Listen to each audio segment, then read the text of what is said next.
जोहार साथियों, पेशा कानून को पूर्ण रूप से लागू करने के लिए ज़रूरी है कि संवैधानिक और कानूनी तरीके से आगे बढ़ा जाए।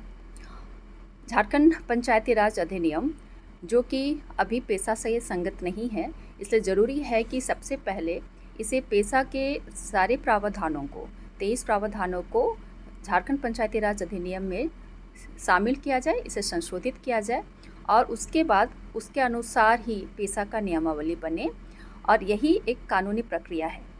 और इसमें हमारे राज्य सरकार ने अपनी शुरुआत कर दी है, जो कि अभी हाल के मीटिंग से पता चला है। और अगर सभी राज्यों के नियमावली को अगर देखा जाए तो उससे भी ये स्पष्ट होता है कि राज्यों ने अपने अपने पंचायती राज कानूनों को पेशा के प्रावधानों के अनुरूप संशोधित किया है और उसके बाद ही सभी अपने पेशा के नियमावली को बनाए हैं। और ये यही एक तरीका है जिससे कि पेशा को पूर्ण रूप से अपने राज्यों के स्तर पे लागू किया जा सकता है। अगर इसके बारे में हम लोग पिछले 15 सालों के जो राज्यसभा और हमारे लोकसभा के जो संसदों के जो सवाल जवाबों का विश्लेषण करते हैं, तो उससे भी ये स्पष्ट होती है कि सभी ने पहले अपने राज्य कानूनों को संशोधित किया, पेशा के संगत बनाए और फिर तब जा कर के पेशा का नियमावली बनाए।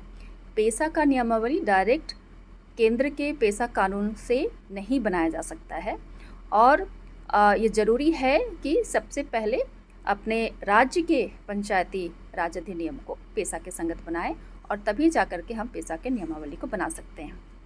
हमारे झारखंड पंचायती राज अधिनियम 2001 जो कि पेशा के संगत नहीं है और इसमें ज़रूरी है कि पेशा के 2300 प्रावधानों को इसमें जोड़ा जाए और इसमें अभी तक में 1-2 प्रावधान जोड़े गए हैं, जैसे कि अनुसूचित क्षेत्रों के सभी मुखिया, प्रमुख और जिला परिषद के अध्यक्ष के पद आदिवासियों के लिए आरक्षित किए गए हैं।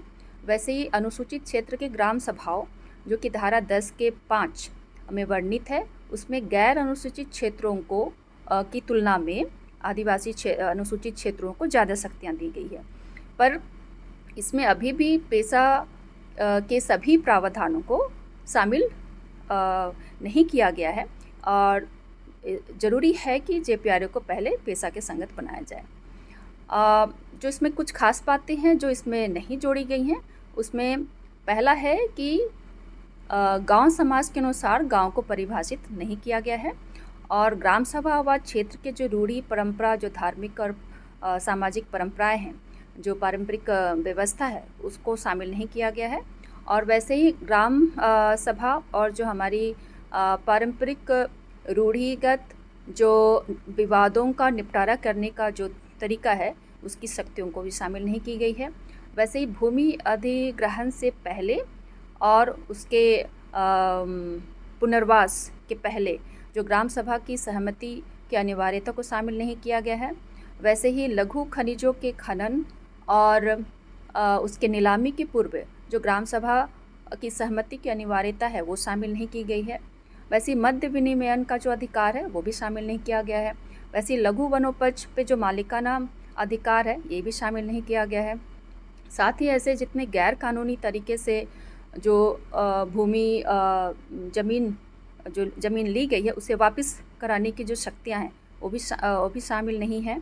और साथ ही साथ जो बाज़ार पे नियंत्रण और जो उधार पे नियंत्रण और वैसे जो सामाजिक सेक्टरों के जो सरकारी व गैर सरकारी जो संस्थाएं हैं या उसके जो सहकर्मी हैं, उनके ऊपर नियंत्रण और वैसे ही राज्य के जो माने सरकारी योजनाएं हैं, जनजाति उपयोजना है और उसके साथ ही जो संसाधनों पर जो नियंत्रण की जो शक्तियां हैं, ये सारी बातें जो जेपीआरए में शामिल नहीं की गई है। इसलिए ज़रूरी है कि पेशा के सभी प्रावधानों को झारखंड पंचायती राज अधिनियम 2001 में शामिल किया जाए, उसके बाद ही हमारा पेशा नियमावली बने। और इसके लिए झारखंड जनाधिकार महासभा ने एक विस्तृत प्रारूप तैयार किया है सुझावों का, जो जेपीआरए के सभी धाराओं को विस्तृत रूप से स्टडी करके 30 से ज़्यादा सुझाव दिए हैं, जो कि महासभा के फेसबुक में मिल सकता है। और कुछ सुझाव हैं तो वो आमंत्रित है, जो आप ईमेल में झारखंड.जनाधिकार.महासभा@gmail में भेज सकते हैं। धन्यवाद।